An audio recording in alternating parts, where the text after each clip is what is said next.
E aí, galerinha, tudo bem?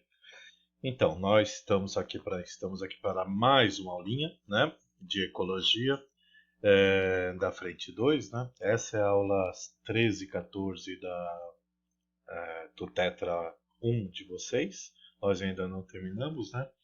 E eu vou avisando conforme nós formos passando aí pelos conteúdos, tá bom?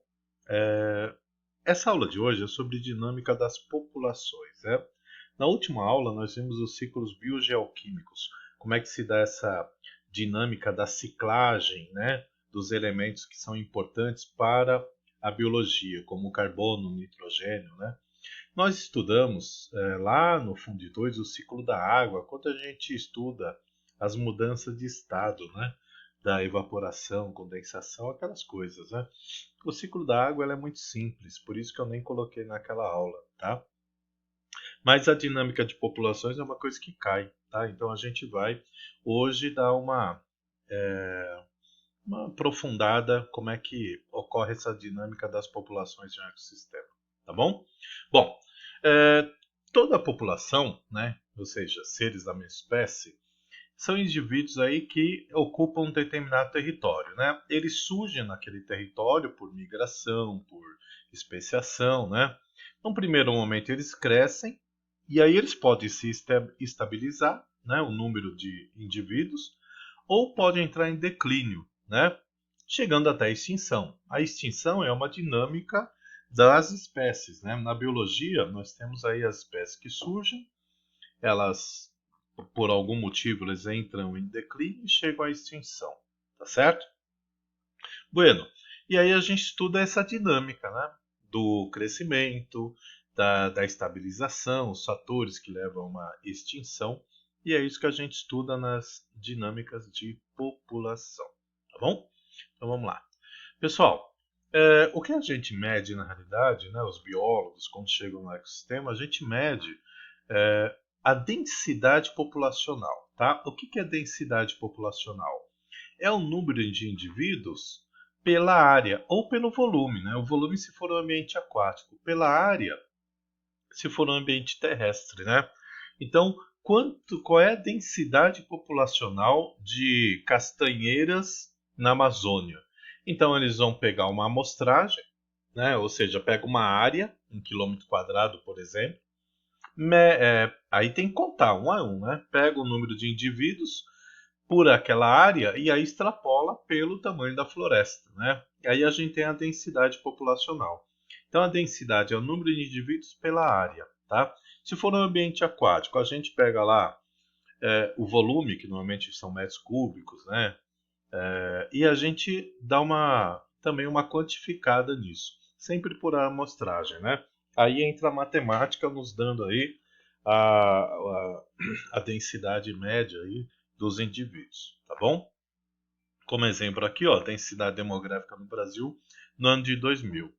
Era 170 milhões de pessoas naquela época, né? Hoje somos 210, numa área de 8,5 milhões de quilômetros quadrados. E aí você acaba tendo essa densidade, né, que é 20 habitantes por quilômetro quadrado.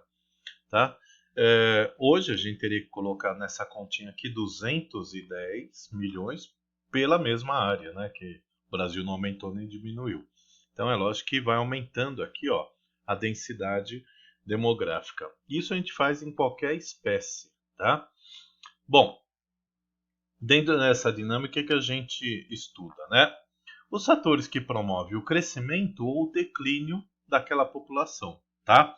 Então a população, ela tem o seu crescimento que vai depender de alguns fatores, né? Então, olha aqui o primeiro aqui, ó. Taxa de natalidade, que a gente coloca só o N, né? Se aumentar a taxa de natalidade, obviamente que vai aumentar o número de indivíduos, aumenta a densidade, tá? A imigração, ou seja, seres que estão chegando naquele território, né, que eu estou medindo. Esses dois aqui, ó, normalmente eles aumentam a densidade, tá? São fatores que aumentam. Agora vamos lá, tem dois fatores aqui, ó, que diminuem a densidade. Então a imigração, ou seja, indivíduos que estão saindo daquela área, vai diminuir a densidade, né?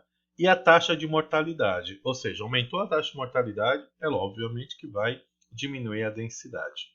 Então, quando a gente estuda uma população no ambiente, no ecossistema, a gente mede ao longo do tempo se ela está em crescimento ou em declínio. E aí nós vamos atrás desses fatores, né? O que está acontecendo? Aumentou a taxa de natalidade? Aumentou a imigração? Se estiver em declínio, aumentou a imigração? Aumentou a mortalidade dos indivíduos? Então a gente faz sempre análise em cima desses fatores aqui, tá? Então, resumindo, o tamanho da população seria o quê? A gente pega a população inicial, tá? Ou seja, a partir de um momento que você está estudando, no ano de 2015 eu comecei a estudar. Então, a partir daquele momento eu faço aquele cálculo de densidade, o número de indivíduos pela área, e a partir dali eu começo a estudar. Vamos supor que agora em 2020, depois de 5 anos, eu pego essa população inicial, né, o número de indivíduos, aí eu vou somar. É uma formuleta. Ó. A natalidade mais a imigração, que são fatores que vão aumentar a densidade. Tirando o quê? E esses dois fatores que diminuem, que é a migração e a mortalidade e a emigração, tá? Então, na realidade, o que a gente analisa é isso, ó. População em crescimento. Natalidade mais imigração vai ter que ser o quê? Maior que mortalidade e imigração.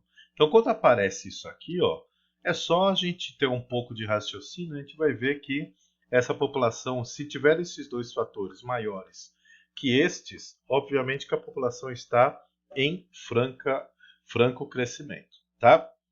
Quando estiver em declínio, aí é o contrário, né? Natalidade e imigração vai estar numa taxa menor do que os fatores que promovem o declínio, que é a mortalidade e imigração. E se uma população estiver em equilíbrio, é lógico que esses fatores que levam ao aumento ou ao declínio, lógico que eles vão estar o quê? Igualados, tá? Então, o número de indivíduos que nasce é o mesmo que morre. Os indivíduos que imigram é o mesmo que emigram. Então, acaba tendo uma compensação aqui e a gente vai ter o equilíbrio das populações, certo? Bom, isso é análise primária, né? Agora vamos aprofundar um pouco mais. Quando você calcula lá, a gente faz gráficos, né? O pessoal adora gráfico. O número de indivíduos aqui por um tempo, a gente tem aqui, por exemplo, né? Uma curva de crescimento que a gente pode desenhar. Esta curva de crescimento, pessoal, nós chamamos de potencial biótico de uma população. O que é o potencial biótico? É a capacidade que eles têm de crescimento, tá? Uma capacidade teórica de crescimento, obviamente, né? Então, a curva do potencial biótico, ela se dá de uma forma ascendente ao longo do tempo. Agora, isto aqui nunca acontece, tá? Vou dar um exemplo muito prático. Um casal de moscas tem, por postura, 200 mosquinhas, tá? Que depois de 2, 3 semanas já vão estar na fase adulta se reproduzindo. Vamos supor que sejam 200 moscas. Aí eu vou ter 100 machos, 100 fêmeas. Eu vou ter 100 casais. Se um casal gerou 200 moscas, esses 100 casais, cada casal vai gerar também 200 moscas. Olha o potencial biótico aqui, ó. Isso é uma loucura. Se você imaginar, depois de um ano, eu vou ter o planeta coberto por moscas, tá? Então, essa capacidade aqui de crescimento, que a gente chama de potencial biótico, é teórica, tá? Por que é teórica, pessoal? Porque isto aqui, na realidade, é o que vai acontecer. Vamos analisar o gráfico. Você tem o número de indivíduos pelo tempo. Essa linha preta aqui, ó, é a chamada curva do potencial biótico, que é teórico. Sempre, toda a população vai encontrar em algum momento isto aqui, ó, que eu estou aqui, ó, no cursor, resistência do meio. Então, eles vão fazer com que essa curva diminua um pouquinho aqui, ó. A curva de crescimento real seria essa vermelha. O que seria essa resistência ao meio? Essa população que teoricamente teria um potencial biótico muito alto, né? Elas iriam encontrar o quê? Falta de espaço, é uma resistência do meio. Aumento de parasitas, tá? escassez de alimento, de água, ou seja, escassez de recursos, aumenta a competição, tá? Isto tudo vai fazer com que eles cresçam e aí chega uma hora e estabiliza, tá? Ou seja, a resistência do meio impede que uma população atinja o seu potencial biótico. Vou repetir. A resistência do meio, as chamadas barreiras ambientais, impede que uma população atinja o seu potencial biótico. Ok? Isto aqui não cai. Despenca em vestibular, tá? Então, o tamanho populacional, ele sempre vai chegar numa hora que vai estabilizar, tá? Porque é o que o ambiente suporta. Exatamente porque nós temos essas barreiras ambientais, tá? Hoje nós somos perto aí, pegando a nossa espécie, nós estamos aí entre 7 e 7,5 bilhões de pessoas. A pergunta é, qual é o nosso a resistência do meio que vai fazer com que essa curva chegue uma hora e estabilize, né? Até hoje nós estamos em crescimento, não temos aí nenhum tipo de, sei lá, pista de que vai diminuir isso aqui nos próximos anos, tá bom? Bom, continuando, então a gente vai ter que fazer aí essa análise sempre da resistência do meio que vai limitar o potencial biótico, tá bom? Bueno, outra coisa que a gente pode analisar nessa dinâmica é a pirâmide de idade, né?